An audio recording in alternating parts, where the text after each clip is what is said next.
আজকের অনুষ্ঠানের মাননীয় প্রধান অতিথি ৭১ রণাঙ্গনের বীর মুক্তিযোদ্ধা, নরসিংদী জেলা বিএনপির সাবেক সাধারণ সম্পাদক, নরসিংদী জেলা বিএনপির বর্তমান কমিটির সম্মানিত অন্যতম সহসভাপতি শ্রদ্ধেয় নেতা জনাব জোহার হোসেন মাস্টার, বিশেষ অতিথি হিসাবে উপস্থিত রয়েছেন আমাদের সকলের শ্রদ্ধেয় ব্যক্তি শিবপুর উপজেলা বিএনপির সংগ্রামী সভাপতি জনাব আবুল হারিস রিকাবদার কালামি হাসান, উপস্থিত রয়েছেন আমাদের শিবপুর উপজেলা বিএনপির সংগ্রামী সাংগঠনিক সম্পাদক মাকসুদ খান, উপস্থিত নরসিংদী জেলা মহিলা দলের সম্মানিত সভানেত্রী, সম্মানিত সাধারণ সম্পাদক, শিবপুর উপজেলা মহিলা দলের সম্মানিত নেতৃবৃন্দ।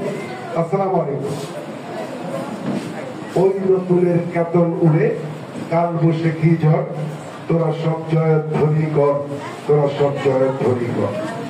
আমরা তো জয়ধ্বনি করবই, কারণ আজকে আমাদের দীর্ঘদিনের সভাপতি কিন্তু মহিলা দলের এরকম একটা অনুষ্ঠান আজকেই প্রথম আমি দেখতে পাচ্ছি।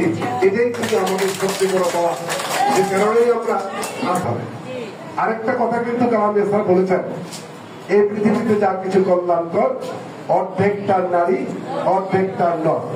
এই কথাটা কিন্তু পৃথিবী থেকে অস্বীকার করতে পারবে না, অস্বীকার করলেও কিন্তু এটা হবে না। এক্ষেত্রে আজকে এই মহিলা দল আমি দেখেছি গত সরকার পতনের আন্দোলনে, আমি দেখেছি গত 10টি বছর কিভাবে রাজপথে কিন্তু আজকে এই শিবপুর উপজেলা মহিলা দলের কমিটি কোন সময় যে কোনো কমিটি নিয়ে কিন্তু অনেক কথা, অনেক বিতর্ক, অনেক তর্ক থাকে, কিন্তু শিবপুর উপজেলা মানুষ আপনাদের কাছে প্রত্যাশাও কিন্তু আমাদের একটু বেশি।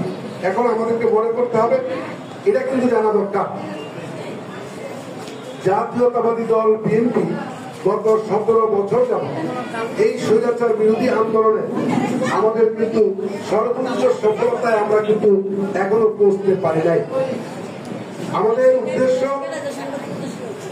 কথাটা একটু বেশি বলছি,